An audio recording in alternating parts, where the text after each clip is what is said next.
125 taon na ang nakalipas mula nang mapirmahan ng 78 katao ang Act of Declaration of Independence na nagsasaad ng pagdedeklara ng pambansang kasarinlan ng Philippines.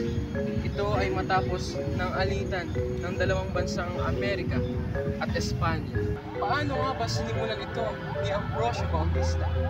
At ano-ano ang kanyang mga naging hakbang upang makamit natin ang pambansang kalayaan? Halina't samahan kami patungo sa historyang magpapamulat pa sa ating mga mata.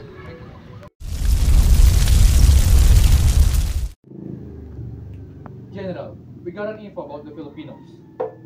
What is it? Based on the stories of our people, there's a man who's the head of this revolution. His name is Emilio Aguinaldo. He is the man and the founder of this constitution or the revolution they were constantly making. Well, bring to me that man as soon as possible.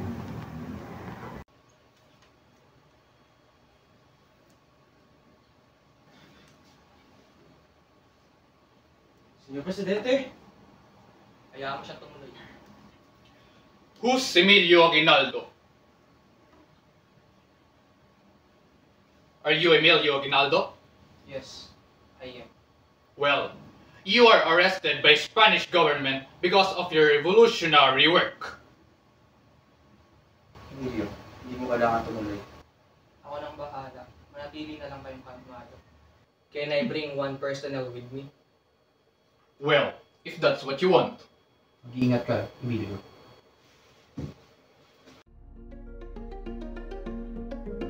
Matapos ang naging pagdakip sa nagdaang Presidente Aguinaldo, sila ay nagpalipat-lipat ng lugar kasama ang 500 kasapi niya. Ito'y naganap matapos makaalpas ni Presidente Aguinaldo mula sa mga Kastila. Kalaunay na itatag din ang pamahalaang Biak na Bato kasama ang piling kasapi. At ang naturang balita ay naipalaganap din sa sentro at Hilagang Luzon. Are you the man Emilio Aguinaldo? Yes, I am. I have heard a news about you and your Katipuneros about the revolutionary and traitor act against our government. Is that true? What do you need? I want to make a deal with you to stop your revolutionary act. What do you mean for that? I will give you a huge amount of money with your Katipuneros to leave this country. Emilio, mag-isip ka. Paano na lang mga kabayan natin? Ayaman na naman sila sakupin ng Pilipinas. Subalit wala nang ibang paraan. Masyado nang malakas ang kubo ng mga Kastila.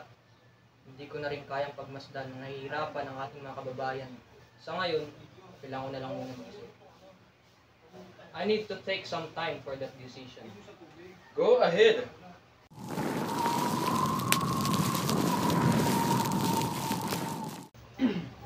Signor Paterno, siéntate y bebe un poco de leche. Gracias. How was it? So, we are here to make a deal about giving money to Aguinaldo. What deal? I will give them a huge amount of money for them to leave this country to Hong Kong. I will give them $800,000. That's a lot. I want you to convince Aguinaldo to sign with my agreement. I can do that. Under one condition. Senyor Presidente, Paterno, tuloy ka. nais kong magbigay ng mungkahi. Tama si Gobernador Rivera. Mukhang kailangan na natin ihinto ang revolusyon.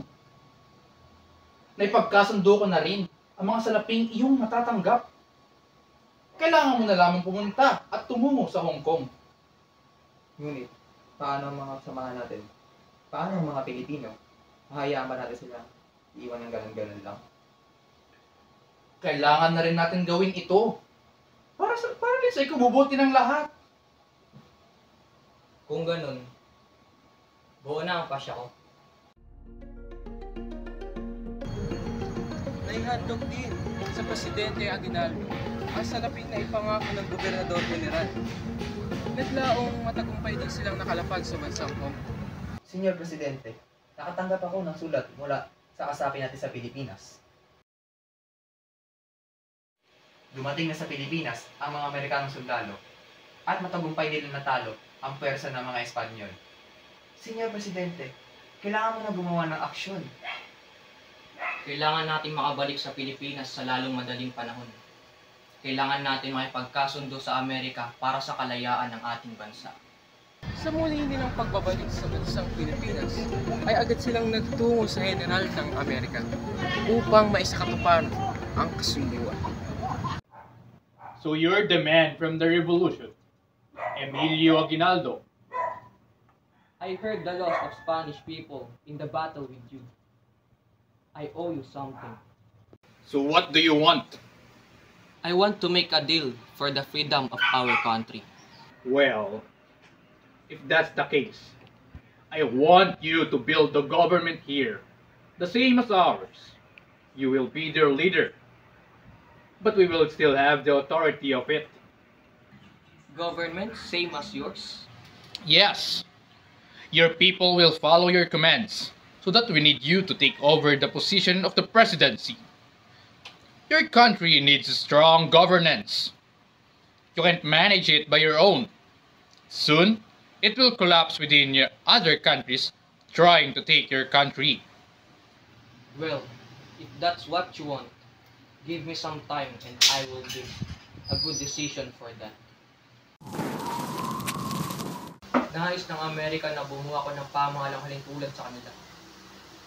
Ako ang nais nilang mamuno. Bukod pa rito, gusto nilang magkaroon ng kontrol. Lumalabas sa kanila manggagaling lahat ng pinag-uutos mo. Sila pa rin pala ang masusunod. Parang ganun na nga. Sa napapansin ko, sinasamantala tayo ng mga Amerikano. Ginagamit nila ang kapangyarihan nila para sila naman ang manakop sa atin. Anong sa tingin nyo? Malakas ang puwersa ng Amerikano.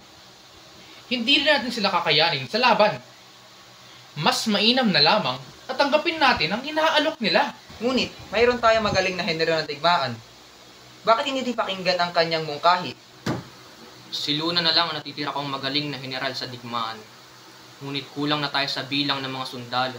Kailangan na natin ipaalam sa ibang bansa ang karapatan natin para sa kalayaan. Maglalabas tayo ng kautusan na magpapahayag bilang kasarinlan ng bansa. Bigyan niyo muna ako ng panahon para mag-isip.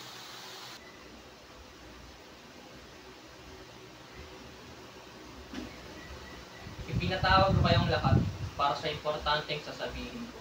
Tungkol saan naman? Handa kaming makinig. Kailangan na natin gumawa ng paraan para sa deklarasyon ng kalayaan ng Pilipinas. Senyor Presidente, Ikaw pala yan, Don Bosio. Tuloy ka.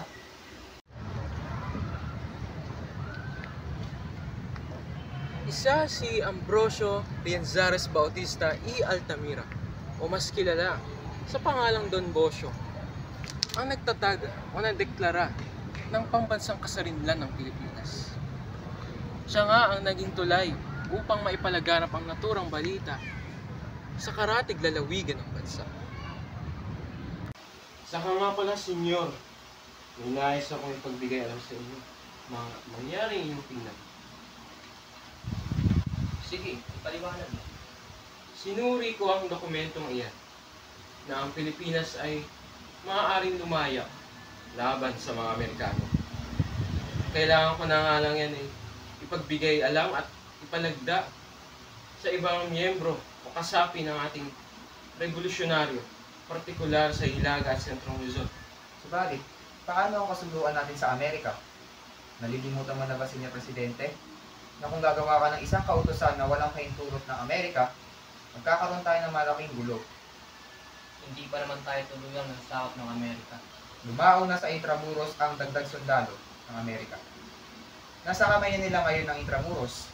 Kung kinakailangan man nakalabanin natin ang pwersa ng mga Amerikano, gagawin natin. Hindi ko hahayaang mapasakamay ng Amerika ang Pilipinas. Kung gayon, kailangan ko munang papirmahan ang dokumentong iyan bago natin isakatuparan. Noong 5 ng Hunyo, taong 1898, ang nagdaang Presidente Aguinaldo ay naglabas ng kautusan bilang pagpapahayag sa kasarinlan ng Pilipinas. Ang nasabing kaganapan ay naisakatuparan sa kanyang tirahan sa Kawit, Cavite o kilala noon sa Cavite LBM. General, I have heard the news about General Emilio declaring his independence along with his cabinets. That's not in our agreement. Aguinaldo was so tough. He's making a big war. Prepare the fleet now. Your wish is my command. Senyor Presidente, balita mula sa hanay ni General Del Pilar. May malaking hukbo ng sundalong Amerikanong paparating sa atin. Balak nila tayong pigilan. Mukhang alam na ng mga Amerikano ang pinaplano natin. Ipunin niyo ang lahat ng sundalo at magpadala ka ng sulat kay Goyo. Susunod. Sumiklab ang digmaan sa pagitan ng Pilipinas at Amerika na tinawag noon bilang Filipino-American War. Natalo ang Pilipinas laban sa Amerika, kaya tuluyang nasunod ang kagustuhan ng mga Amerikano. Sa wakas ay naitatag din ang unang republika ng Pilipinas na tinawag bilang Kongreso ng Malolos. Ito ay binubuo ng 3 distrito, ang legislatibo, ehekutibo at hudikatura. Kasabay din ito ang pagbuo ng konstitusyong politika ang taong 1899. Ito ay naglalaman ng 101 artikulo at 14 na titulo. Layunin nito na mabigyang proteksyon at karapatan ng bawat Pilipino, individual man o bawat kasapi ng organisasyong bumubuo nito.